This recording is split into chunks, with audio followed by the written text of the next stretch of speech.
और आप मेरी मानो तो इस से बाहर एक भी प्रश्न नहीं जाएगा, आपसे कुछ भी पूछे।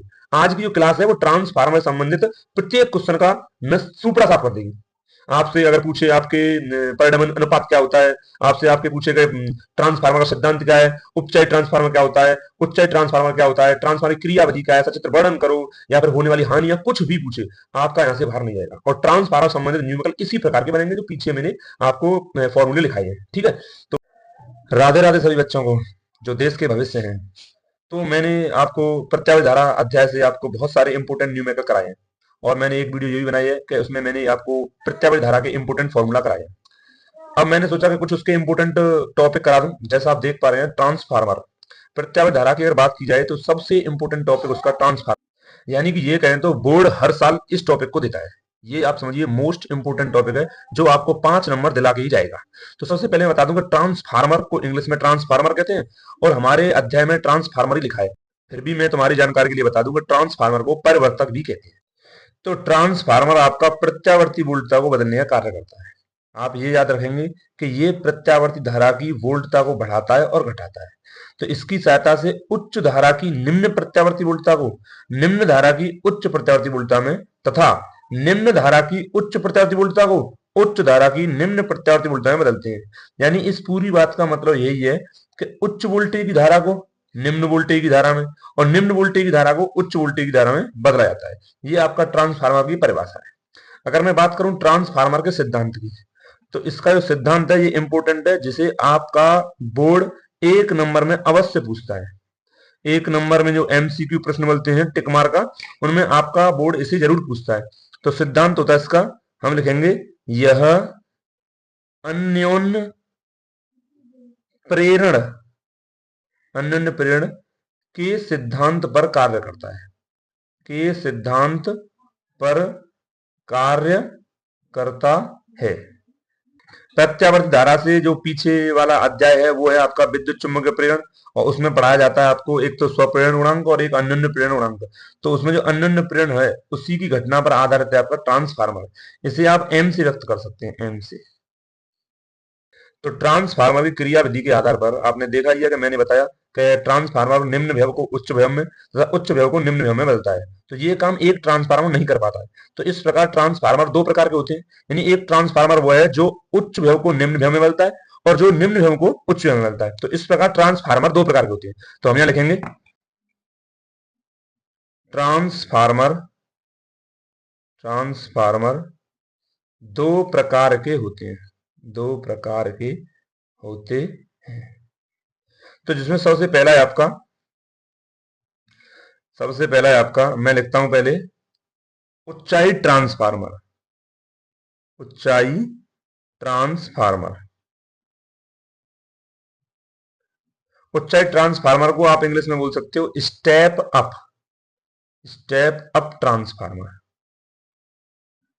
स्टेप अप ट्रांसफार्मर, तो इसके नाम से आपको पता ही चल गया होगा स्टेप अप, यानी कि ये निम्न विभव वाली धारा को उच्च विभव वाली धारा में बदलता है। यानी कि ये लो वोल्टेज को हाई वोल्टेज में बदलता है। अब इसकी मैं परिभाषा लिख देता हूं। तो ये है आपका ऊंचाई ट्रांसफार्मर, निम्न विभव वाली प्रत्यावर्ती धारा को उच्च विभव वाली प्रत्यावर्ती धारा में बदल देता है, ऊंचाई ट्रांसफार्मर कहलाता है। बस नाम से देखो, स्टेप अप ऊंचाई, यानी कि निम्न विभव वाली धारा को उच्च विभव वाली। ये कहां लगा होता है आपका? तो ये लगाता है आपका बिजली घरों पर। बिजली घरों पर ट्रांसफार्मर जो लगे होते हैं वो उच्च निम्न विभव वाली प्रत्यावर्ती धारा को उच्च विभव वाली प्रत्यावर्ती धारा में बदल देते हैं, और वही बिजली हमारे गांव तक आती है। और जो गांव के बाहर ट्रांसफार्मर होता है वो होता है आपका अपचाई ट्रांसफार्मर, स्टेप डाउन ट्रांसफार्मर। तो मैं दूसरा लिखता हूं, दूसरा है आपका अपचाई ट्रांसफार्मर। अपचाई ट्रांसफार्मर, ठीक, ट्रांसफार्मर। और ये होता है आपका स्टेप डाउन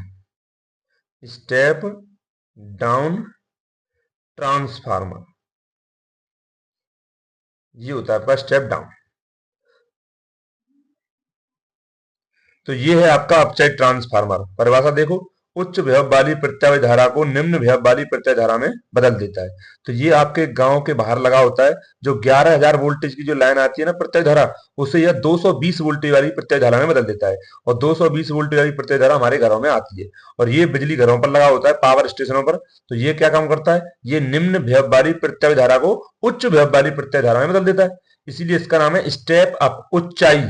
स्टेप अप यानी विभव की वोल्टता को बढ़ाता है, और यह अपचाई यानी स्टेप डाउन, ये विभव की वोल्टता को कम करता है। ये गांव में लगा होता है बाहर। ठीक, अब मैं बताता हूं इसका ट्रांसफार्मर की संरचना।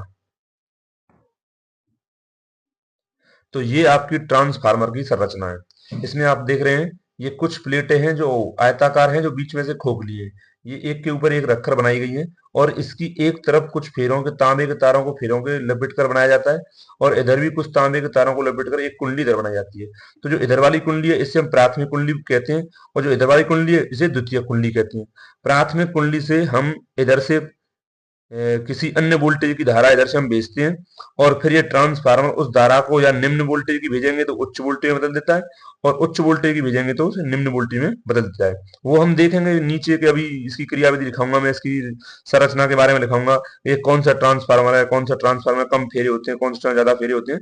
तो अब इधर देखिए, यहाँ पर एनपी है प्राथमिक कुंडली में फेरों की संख्या, ईपी है प्राथमिक कुंडली में प्रेरित विद्युत भाग बल, पी का मतलब है प्राथमिक प्राइमरी, पी का मतलब है प्राथमिक प्राइमरी, और आईपी का मतलब है यहाँ पर दी गई धारा, दी गई प्रत्यावर्ती धारा प्राथमिक कुंडली में, और वीपी है यहाँ पर प्राथमिक कुंडली का विभव, और यही विभव आपके इधर प्राप्त होगा तो उसे वी एस बोलेंगे, यानी द्वितीय कुंडली का प्रत्यावर्ती विभव, और द्वितीय कुंडली की प्रत्यावर्ती धारा, और द्वितीय कुंडली के फेरों की संख्या, और द्वितीय कुंडली का प्रेरित विद्युत बल। अब इसकी संरचना में लिखता हूं। तो पेपर में अगर ट्रांसफार्मर की संरचना आए तो आपको ये बनानी है, और उसके बारे में ये लिखना है। तो इसमें नरम लोहे की आयताकार रोड होती है, जैसे कि मैंने आपसे बोला था कि ये आयताकार रोड है, जो एक के ऊपर एक रखे बनाई गई है। ये बीच में से खोखली होती है, जो भंवर धाराएं नहीं बनने देती। इसका मतलब क्या है कि भंवर धाराएं होती हैं कि एक धातु की प्लेट है, उस पर भंवर रूपी धाराएं उत्पन्न हो जाती हैं, जिन्हें भंवर धाराएं कहते हैं। जैसे कि आपका पानी के अंदर जो भंवर बनता है, उसी प्रकार अगर एक प्लेट आयताकार होगी, पूरी तरह से खोखली नहीं होगी, तो उस पर भंवर रूपी धाराएं उत्पन्न हो जाएंगी, जिससे वो प्लेट गर्म हो जाएगी, और यहाँ पर ऊर्जा की हानि होगी, जिससे कि यहाँ पर प्राथमिक कुंडली में बदली हुई धारा इधर द्वितीय कुंडली में बदली हुई धारा नहीं पहुंच पाएगी, वोल्टता खराब हो जाएगी, मतलब ट्रांसफार्मर काम नहीं करेगा। तो यानी कि सभी जितनी भी धारा है वो आपकी बर्बाद हो जाएगी। इसलिए भंवर धाराओं को कम करने के लिए बीच में हम इसे खोखला कर देते हैं, जिससे भंवर धाराएं ना बन पाए। अच्छा, क्रोड की एक भुजा पर तांबे का तार लपेट कर, एक भुजा पर आपके तांबे के तार लपेटे होते हैं, जो कम फेरों की संख्या होती है या फिर ज्यादा फेरों की संख्या होती है। यानी कि हमें एक तरफ तो कम फेरे रखने पड़ते हैं, यदि हम एक तरफ कम फेरे रखें तो दूसरी तरफ ज्यादा फेरे रखने पड़ेंगे, और अगर हम दूध पहली तरफ ज्यादा फेरे रखें तो दूसरी तरफ कम फेरे रखने पड़ते हैं। तो क्रोड की एक भुजा पर तांबे का तार लपेट कर प्राथमिक कुंडली बनाते हैं। तो ये वाली भुजा है आपकी प्राथमिक कुंडली, और दूसरी वाली भुजा होती है आपकी द्वितीय कुंडली। जो वोल्टता को बदल जो वोल्टता बदलनी है उसे प्राथमिक कुंडली पर, यानी कि जो वोल्टता हमें बदलनी है उसे आरोपित करेंगे प्राथमिक कुंडली पर, और फिर हमें प्राप्त होगी जो आपकी बदली हुई वोल्टता वो प्राप्त होगी द्वितीय कुंडली पर। अब इसमें संबंधित जैसे एनपी आईपी ये क्या है, तो इन्हें मैं बता देता हूं। तो जैसे देखो नीचे, ध्यान से देखो इधर। तो एनपी, एन यानी फेरों की संख्या, पी माने प्राथमिक, तो ये होगी आपकी प्राथमिक प्राथमिक कुंडली में फेरों की संख्या। ये मैं आपकी जानकारी के लिए बता देता हूं, अगर पेपर में संरचना पूछे तो आपको यहीं तक कर देनी है। ठीक है, एन ऐसे आपकी द्वितीयक द्वितीयक कुंडली में फेरों की संख्या। ठीक। अच्छा, ईपी, पी माने प्राइमरी यानी प्राथमिक, ई माने प्रेरित विद्युत भागफल। ये होता क्या, ये कैसे बनता है, सभी में बात करूंगा क्रिया विधि में। अच्छा, पहले मैं इन्हें बता देता हूं। तो ये आपका प्राथमिक, ठीक, प्राथमिक कुंडली में प्रेरित विद्युत वाहक बल, प्रेरित विद्युत वाहक बल। इसी प्रकार ई एस है, ये आपका होगा द्वितीयक कुंडली में प्रेरित विद्युत वाहक बल। ठीक। वीपी, ये आपकी प्राथमिक प्राथमिक कुंडली में आरोपित आरोपित वोल्टता वोल्टता, और ये आपकी द्वितीयक द्वितीयक कुंडली कुंडली में प्राप्त वोल्टता। ठीक। अच्छा, आईपी, आईपी यानी प्रत्यावर्ती धारा यहां पर आई, और पी यानी प्राथमिक। तो प्राथमिक प्राथमिक कुंडली में प्रत्यावर्ती धारा, प्रत्यावर्ती धारा यानी कि आरोपित प्रत्यावर्ती धारा। और इसी प्रकार आई ऐसे आपकी द्वितीयक, द्वितीयक यानी सेकेंडरी एस, द्वितीयक कुंडली में प्रत्यावर्ती धारा यानी कि प्राप्त प्रत्यावर्ती धारा। अब मैंने ये आपकी इसकी संरचना बता दी, सिद्धांत बताया और ट्रांसफार्मर के प्रकार। अब मैं चलता हूं इसकी क्रियाविधि पर। ठीक, अब जैसे क्रियाविधि करनी है हमें, तो इसकी ट्रांसफार्मर की क्रियाविधि में तुम्हें बताऊं कैसे होती है। तो पीछे देखें, इसमें चित्र में देखते हैं। तो चित्र में दिखाता हूं मैं आपको क्रियाविधि कैसे होती है कि प्राथमिक कुंडली पे हम आरोपित वोल्टता आरोपित करते हैं। तो जैसे ही हम इसके सिरों पर वोल्टता लगाते हैं, जो हमें उच्च वोल्टेज तक लगानी है तो वो निम्न वोल्टेज में बदल जाएगी, और निम्न वोल्टेज लगाएंगे तो वो उच्च वोल्टेज में बदल जाएगी। तो ठीक, तो यहाँ पर जो वोल्टता लगाई है उससे यहाँ पर प्रत्यावर्ती धारा बहने लगती है, और प्रत्यावर्ती धारा की वजह से यहाँ पर आपका एक फ्लक्स में परिवर्तन होता है। और आपका आपने पढ़ाई होगा पिछले अध्याय में कि फैराडे का द्वितीय नियम कहता है कि जब जहां पर फ्लक्स में परिवर्तन होता है वहां पर एक प्रेरित विद्युत भागबल उत्पन्न हो जाता है। तो यही प्रेरित विद्युत भागबल इसके क्रोड़ से होते हुए इस दूसरी कुंडली पर पहुंच जाता है। तो यहां पर भी प्रेरित विद्युत भागबल उत्पन्न होता है, और यही प्रेरित विद्युत भागबल बाद में आपका प्राप्त वोल्टता बन जाती है। तो देखें कैसे होता है। तो मैं लिखता हूं, तो प्राथमिक कुंडली पर आरोपित आरोपित वोल्टता, तो प्राथमिक कुंडली पर आरोपित वोल्टता है आपकी Vp। इससे क्या होगा, प्राथमिक कुंडली में प्राप्त धारा, तो ये होगी आपकी Ip। इससे क्या होगा, तो आपकी प्राथमिक कुंडली में फ्लक्स में परिवर्तन हो जाएगा। तो हम लिखेंगे प्राथमिक कुंडली में फ्लक्स में परिवर्तन, फ्लक्स में परिवर्तन, और फ्लक्स में परिवर्तन होगा आपका delta phi upon delta T. तो मैं नीचे लिखूंगा फैराडे के द्वितीय नियम से, द्वितीय नियम से।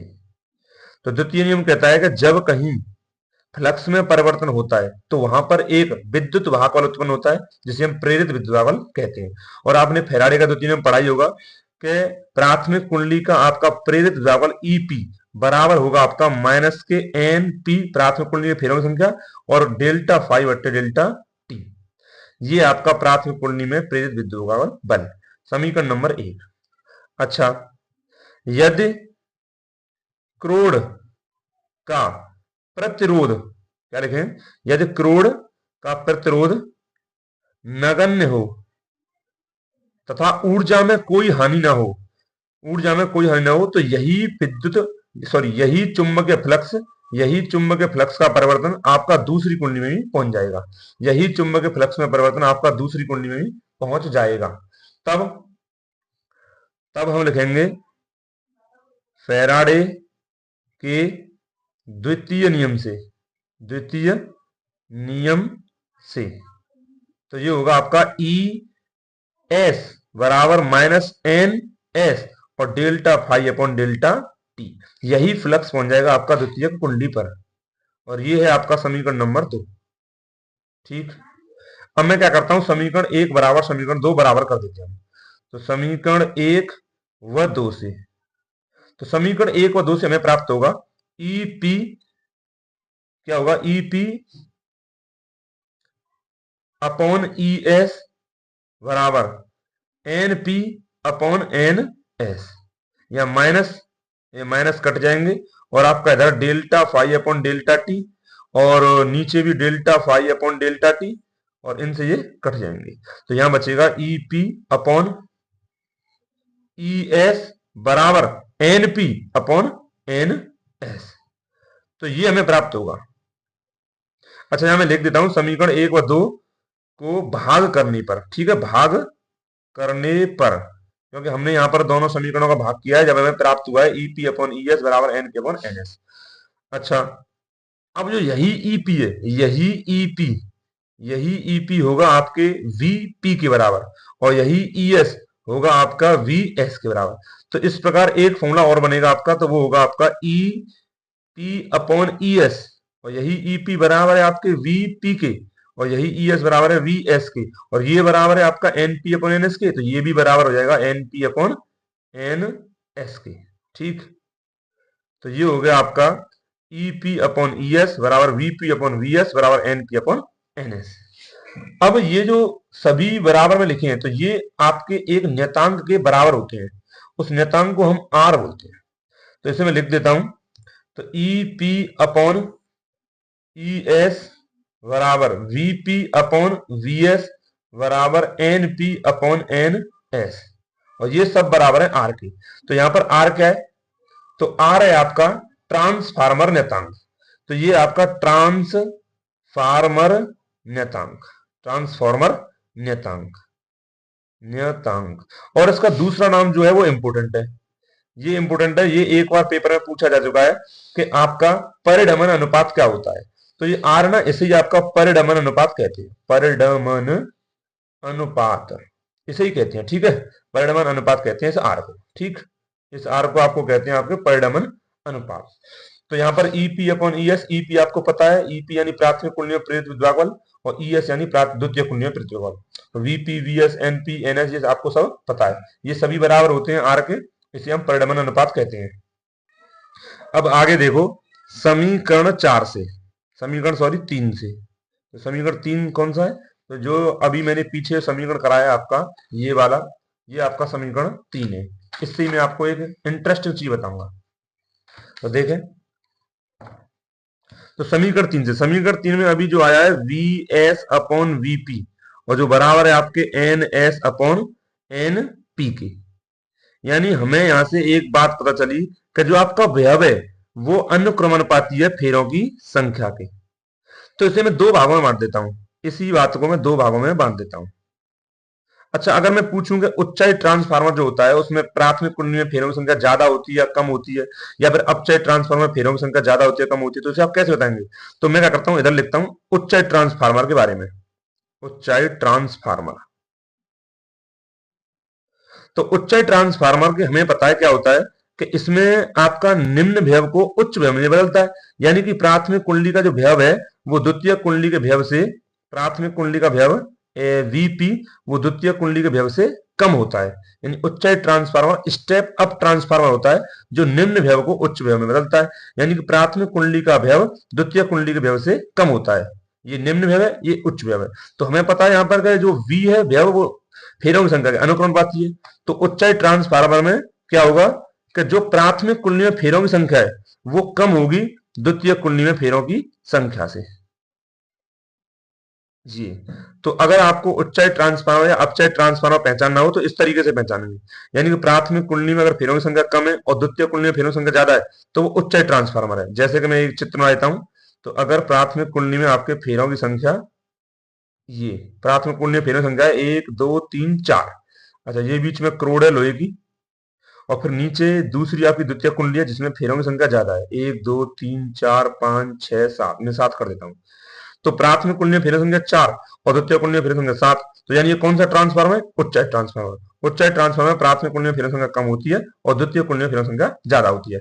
इसी प्रकार अपचाई ट्रांसफार्मर, अपचाई ट्रांसफार्मर, तो अपचाई ट्रांसफार्मर की परिभाषा क्या है, स्टेप डाउन, यानी कि ये हाई वोल्टेज को लो वोल्टेज में बदलता है, यानी उच्च व्यव को निम्न व्यव में बदलता है।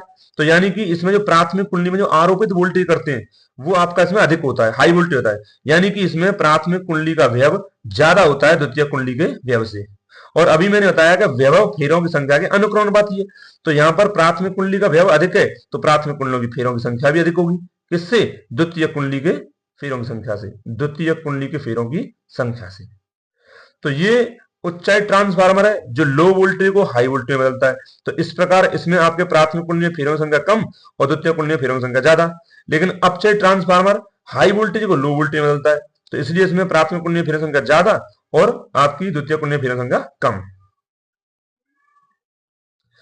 यानी कि जिधर आपका भैव ज्यादा है उधर आपकी फेरों की संख्या ज्यादा होगी, और जिधर आपका भैव कम है उधर फेरों की संख्या कम होगी। तो अगर इसका चित्र बनाया जाए तो ये आपका करोड़ हो गया, करोड़।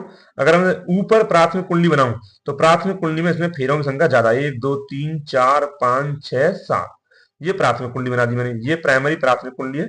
इधर यहाँ पर ये प्राथमिक है और ये सेकेंडरी है। अच्छा, नीचे जो हमें द्वितीय कुंडली बनानी है वो कम फेरों वाली, 1 2 3 4, तीन ही बनाता हूं मैं।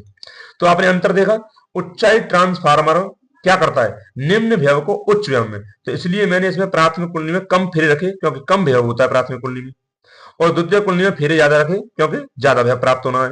और अपचायी ट्रांसफार्मर क्या करता है, हाई वोल्टेज को लो वोल्टेज में। तो इसलिए मैंने प्राथमिक कुंडली में ज्यादा फेरे रखे और द्वितीय कुंडली में कम फेरे रखे। तो ये इनकी अपचायी ट्रांसफार्मर अपचायी ट्रांसफार्मर और उच्चायी ट्रांसफार्मर की परिभाषा बन जाएगी।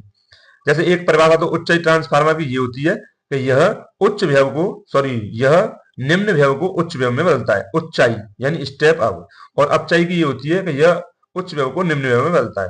आप उच्चाई ट्रांसफार्मर की ये भी परिभाषा लिख सकते हो कि इसकी प्राथमिक, ठीक है, इसकी प्राथमिक कुंडली में फेरों की संख्या,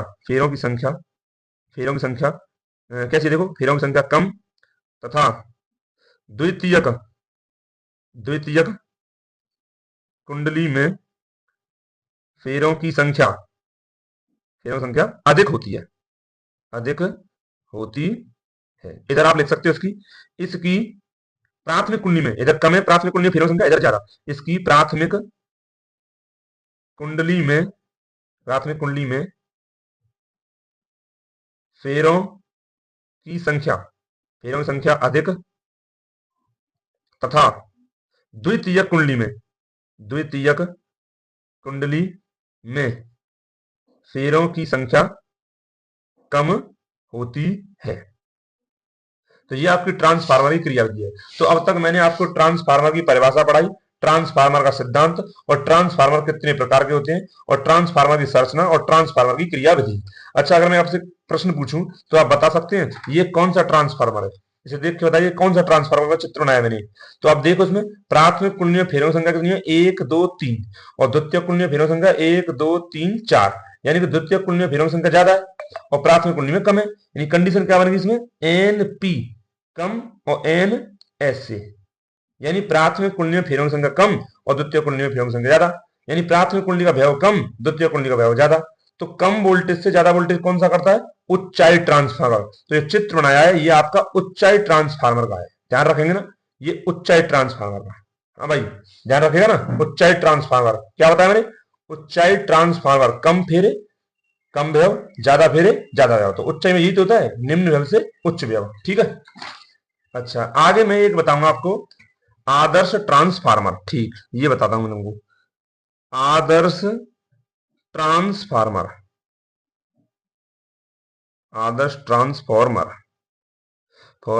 ठीक ठीक ठीक ठीक, आदर्श ट्रांसफार्मर। तो देखो मैं तुम्हें एक बात बता दूं कि दुनिया में ऐसी कोई मशीन नहीं है कि जिसे हम जितना कार्य दें वो उतना कार्य हमें करके दें। यानी इसका मतलब यह है कि हम किसी मशीन को जितनी इनपुट पावर दें वो उधर दूसरी तरफ हमें आउटपुट पावर दे, यानी कि बिल्कुल ऊर्जा का क्षय न हो। जितनी हमने उस पर कार्य किया, जितनी हमने उसे ऊर्जा दी है, तो वो भी उसी ऊर्जा के साथ कार्य करे, ऐसी कोई मशीन नहीं है। लेकिन अगर ऐसी मशीन हो गई जैसे हम जितना कार्य कर दे रहे हैं तो वो भी उतना कार्य करके दे रही है, ठीक है, और जितनी हम उसे ऊर्जा दे रहे हैं तो वो भी हमें उतनी ऊर्जा दे रही है, तो उसे बोलेंगे हम आदर्श मशीन।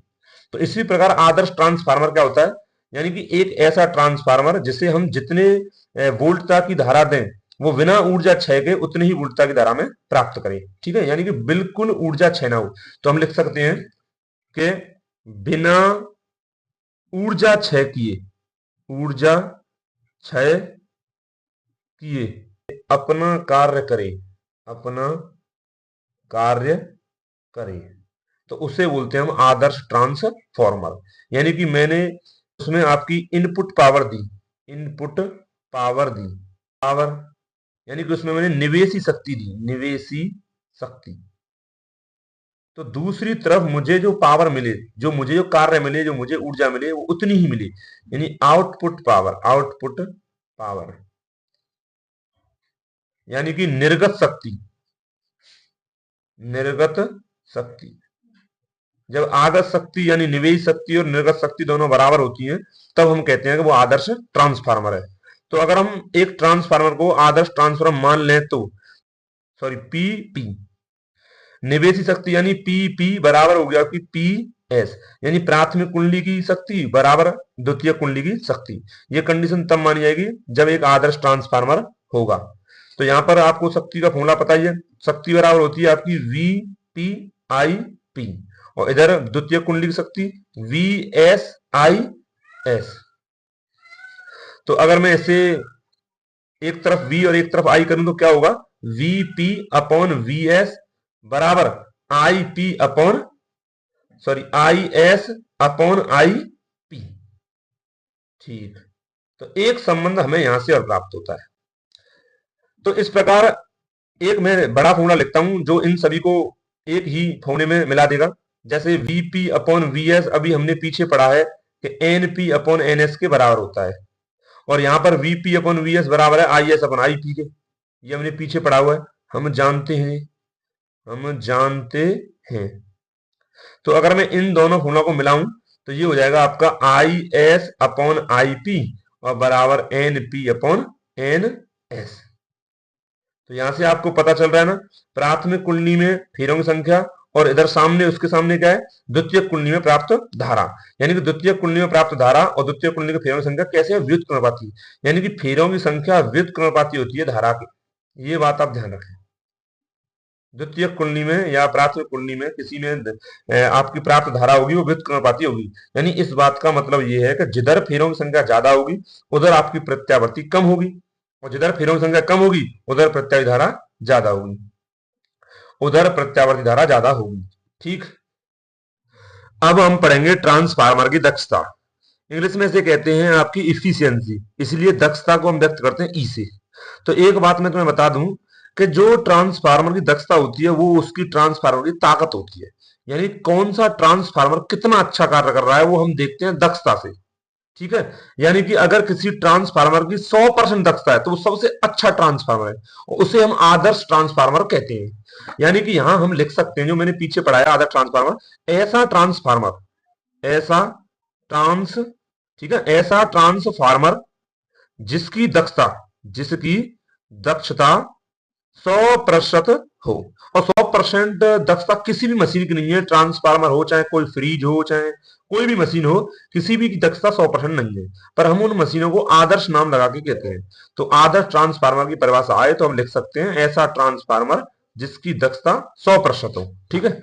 अच्छा, अब आदर्श ट्रांसफार्मर तो हो गया, अब ट्रांसफार्मर की दक्षता की परिभाषा क्या है, तो हम लिखेंगे शक्ति निर्गत शक्ति तथा निवेशी शक्ति निवेशी निवेशी शक्ति के अनुपात को, ठीक। निवेशी शक्ति के अनुपात को आपकी ट्रांसफार्मर की दक्षता कहते हैं। ट्रांसफार्मर की दक्षता कहते हैं। इससे कभी कभी पेपर में आपके न्यूमेरिकल बन जाते हैं, ट्रांसफार्मर की दक्षता कहते हैं। इसे ई से व्यक्त करते हैं, इसे ई से व्यक्त करते हैं, ठीक। तो आप इसका फॉर्मूला लिख सकते हो कि ई बराबर, यानी ट्रांसफार्मर की दक्षता ई बराबर निर्गत शक्ति यानी आउटपुट पावर POWER, निर्गत शक्ति यानी आउटपुट पावर, बट निवेशी शक्ति यानी कितनी शक्ति तुमने दी है। निवेशी शक्ति का मतलब है कितनी तुमने वोल्टता की धारा दी है और कितनी तुम्हें वोल्टता की धारा प्राप्त हो रही है। जितनी तुमने वोल्टता की धारा दी है उतनी ही वोल्टता की धारा अच्छी प्राप्त हो रही है, तो समझ जाओ वो एक आदर्श ट्रांसफार्मर है। पर ऐसा ट्रांसफार्मर होता नहीं है, काल्पनिक है, ठीक है। तो निवेशी शक्ति यानी कि आपकी होगी इनपुट पावर। तो ये आपकी ट्रांसफार्मर की दक्षता का फॉर्मूला है। अगर किसी प्रश्न में ट्रांसफार्मर दक्षता पूछे तो आप इस फॉर्मूले से निकाल सकते हो। अच्छा, अगर कभी कभी पूछता है कि ट्रांसफार्मर की दक्षता प्रतिशत में बताओ, तो मैं लिखता हूं दक्षता प्रतिशत में। तो कुछ नहीं करना है, जो आपकी ट्रांसफार्मर की दक्षता निकले उसी में आप 100 का मल्टीप्लाई, आपकी ट्रांसफार्मर की दक्षता प्रतिशत में। अगर प्रश्न में पूछता तो इस फॉर्मूले से हम निकाल लेंगे ट्रांसफार्मर की दक्षता। तो ये अभी तक मैंने तुम्हें ट्रांसफार्मर का परिणाम, अनुपात, सिद्धांत, क्रियाविधि, रचना, दक्षता, आदर्श ट्रांसफार्मर क्या होता है, सभी आपको मैंने सिद्धांत, रचना सब करा दिया। अब इसमें जो लास्ट टॉपिक है वो है आपकी ट्रांसफार्मर में ऊर्जा में होने वाली हानियां। ट्रांसफार्मर में ऊर्जा की हानि, यानी कि ट्रांसफार्मर में ऊर्जा में हानि कहां कहां होती है। तो मैं लिखूंगा ट्रांसफार्मर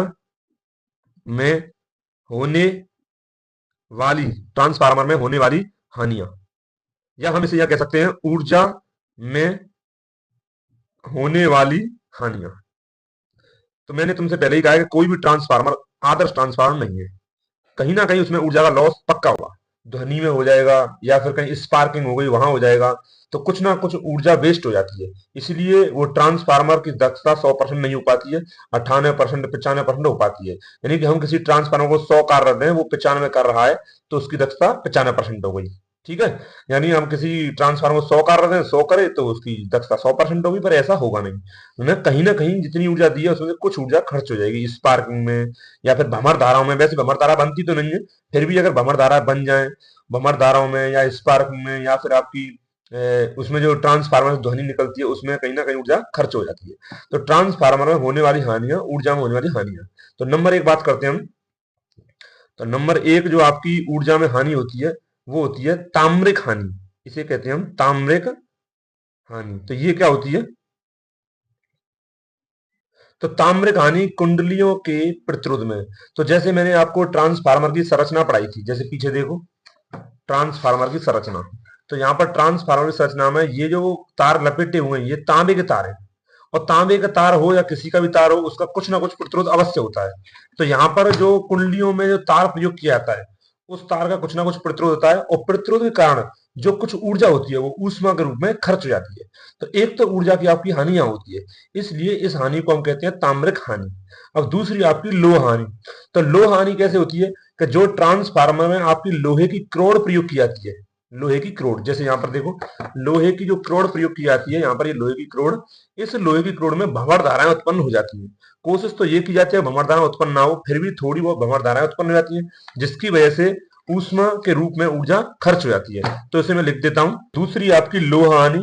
और लोह हानि क्या होती है कि जैसे मैंने तुम्हें बताया कि ट्रांसफार्मर में क्रोड जो होती है वो लोहे की बनी होती है, और लोहे की क्रोड पे आपकी भंवर धाराएं बन जाती है, और भंवर धारा बनने के कारण वो लोहे की क्रोड गर्म हो जाती है, और गर्म होने के कारण ऊर्जा ऊष्मा के रूप में खर्च हो जाती है।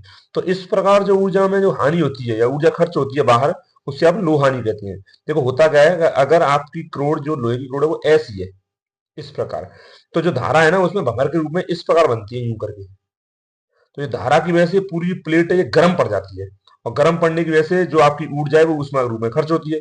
तो इसीलिए जो आपकी लोहे की क्रोड है वो ऐसी बनाई जाती है, अंदर से खोखली इस प्रकार, तो जो भंवर धाराएं ना बन पाए। तो पूरी कोशिश की जाती है, फिर भी कुछ भंवर धाराएं बन जाती हैं, जिसकी वजह से ऊर्जा की हानि हो जाती है।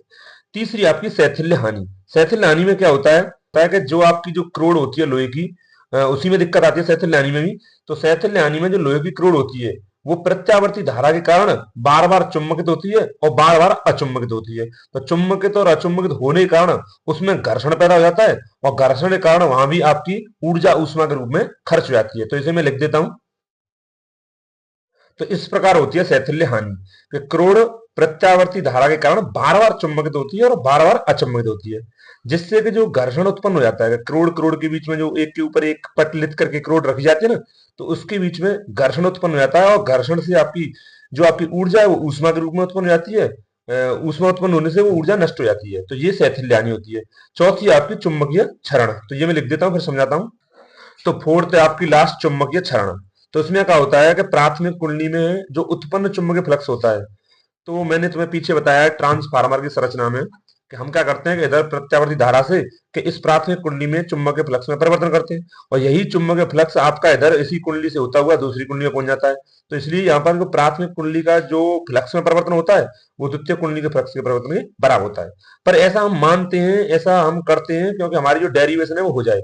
लेकिन यहाँ पर जितना फ्लक्स में उत्पन्न होता है उसका बहुत सारा पार्ट यहाँ पहुंच जाता है, पर कुछ जो पार्ट होता है वो इस हवा में निकल जाता है, क्योंकि यहाँ जो चुंबकीय बलरेखाएं उत्पन्न होती हैं वो इस हवा वाले क्षेत्र में बाहर निकल जाती है, जिससे यहाँ पर जो चुंबकीय फ्लक्स परिवर्तन होता है वो पूरा का पूरा यहाँ नहीं पहुंच पाता है। तो इस वजह से भी ऊर्जा में हानि होती है। तो इस प्रकार ट्रांसफार्मर में होने वाली हानियां चार हैं आपकी। ताम्रिक हानि, तांबे के तार में जो प्रतिरोध होता है उसकी वजह से उसमें में हानि होती है। लोह हानि का जो लोहे की क्रोड बनी होती है उसमें भंवर धाराएं बनती हैं, जिससे वो लोहे की क्रोड गर्म हो जाती है और ऊर्जा उसमें में खर्च हो जाती है। शैथिल्य हानि, तो इसमें क्या होता है क्रोड कभी कभी आपकी चुंबकित होती है, कभी अचुंबकित होती है। ये किसकी वजह से होती है? प्रत्यावर्ती धारा की वजह से। तो वहां भी आपकी घर्षण उत्पन्न होता है, जिससे आपकी ऊर्जा ऊष्मा के रूप में नष्ट हो जाती है। तो इसे कहते हैं शैथिल्य हानि। लास्ट है आपकी चुंबकीय क्षरण। इसमें क्या है कि प्राथमिक कुंडली पे जितना भी चुंबकीय फ्लक्स में परिवर्तन होता है वो द्वितीय कुंडली पर नहीं पहुंच पाता है। कुछ चुंबकीय फ्लक्स हवा में आप ये कह लिए कि बेकार हो जाता है, तो इस वजह से वहां भी ऊर्जा में हानि होती है। तो इसको हम चुंबकीय क्षण कहते हैं। तो ये मैंने ट्रांसफार्मर की इंपोर्टेंट होने वाली कमियां, ऊर्जा में होने वाली कमियां, ऊर्जा में होने वाली हानियां या ऊर्जा क्षय पूछे किस प्रकार से होती है, वो सब मैंने करा दी। अब मैं ट्रांसफार्मर से एक न्यूमेरिकल करा देता हूं। तो इस प्रकार एक न्यूमेरिकल करते ही हमारा ट्रांसफार्मर से एक भी क्वेश्चन नहीं बचेगा जो हम पेपर में ना कर पाए। तो ये आपका ट्रांसफार्मर से एक अंक का प्रश्न है जो मैंने लिख लिया है कि एक आदर्श ट्रांसफार्मर की प्राथमिक एवं द्वितीयक कुंडलियों में फेरों की संख्या क्रमशः 200 और 1000 है। यदि प्राथमिक कुंडली पर आरोपित शक्ति 200 वोल्ट पर 10 किलोवाट हो तो गणना कीजिए निर्गत वोल्टता तथा प्राथमिक में धारा। यानी निर्गत वोल्टता यानी पूछ रहा है वीएस, निर्गत यानी द्वितीयक कुंडली से निकलने वाला विभव, और प्राथमिक धारा यानी आई पी यानी प्राथमिक कुंडली पर धारा। तो सबसे पहले हम क्या करते हैं, प्रश्न को देखते ही आपको क्या करना है, जो जो दिया है उसे आप सतल्ली से लिख लें। तो दिया क्या क्या है, प्राथमिक एवं द्वितीय कुंडली में फेरों की संख्या। तो हमारी प्राथमिक कुंडली में फेरों की संख्या एन पी ये दी आपकी 200 प्राथमिक कुंडली में फेरों की संख्या, और एन एस द्वितीय कुंडली में फेरों की संख्या 1000। अच्छा अच्छा, प्राथमिक कुंडली पर आरोपित शक्ति यानी प्राथमिक कुंडली की वोल्टता दी हुई है और प्राथमिक कुंडली की शक्ति दी हुई है।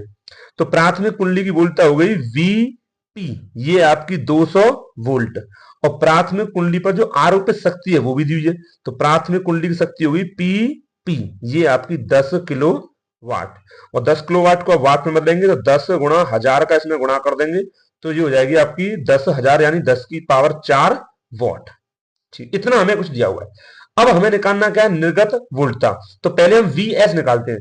तो हमने अभी पीछे पढ़ा हुआ है कि एक formula V P upon V S बराबर N P upon N S. तो ये इस फॉर्मूले से आपका पहला प्रश्न हल हो जाएगा। तो वीपी दिया हुआ है आपका 200 वोल्ट, ठीक।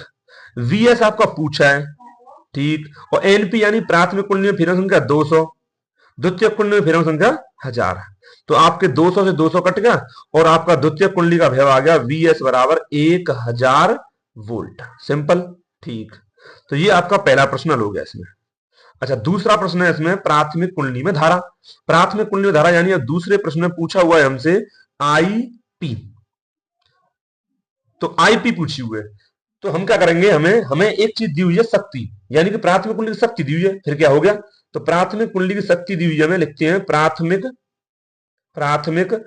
कुंडली की शक्ति, ये हमें दी हुई है।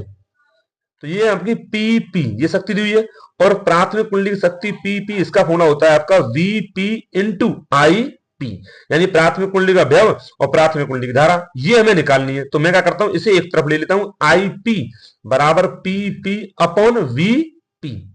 तो पीपी यानी कि आपकी निवेशी शक्ति दी हुई है प्राथमिक कुंडली की शक्ति, ये आपकी 10 की पावर 4 वॉट, और नीचे आपका वीपी यानी कि आपका प्राथमिक कुंडली का व्यय ये भी दिया हुआ है,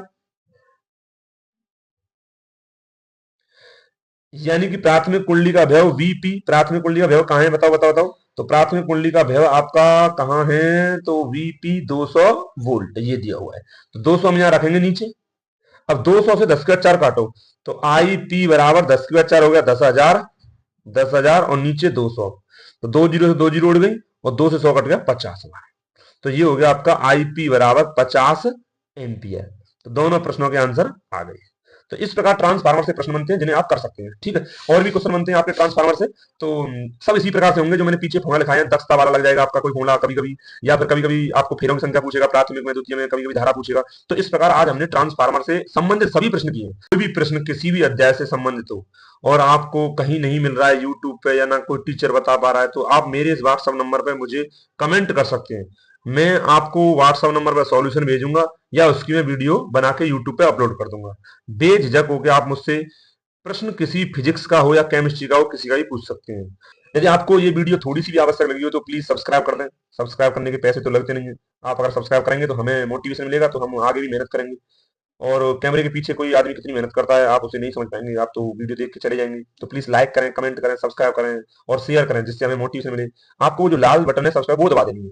उसे दबाने के लिए आपका 1 रुपया भी खर्च नहीं होगा, ना नेट खर्च होगा, थोड़ा सा नेट लगेगा, उसे दबा के छोड़ दें, लाइक कर दें। जिससे ये है कि आप सब्सक्राइब कर देंगे तो अगले में आगे कोई वीडियो डालूंगा तो आप तक पहुंच जाएगी। और मैं कह दे रहा हूँ कि ट्रांसफार्मर का कोई भी प्रश्न आपसे नहीं छूटेगा, ये मेरा वादा है। तो प्लीज लाइक करें, शेयर करें, सब्सक्राइब करें। Thank you.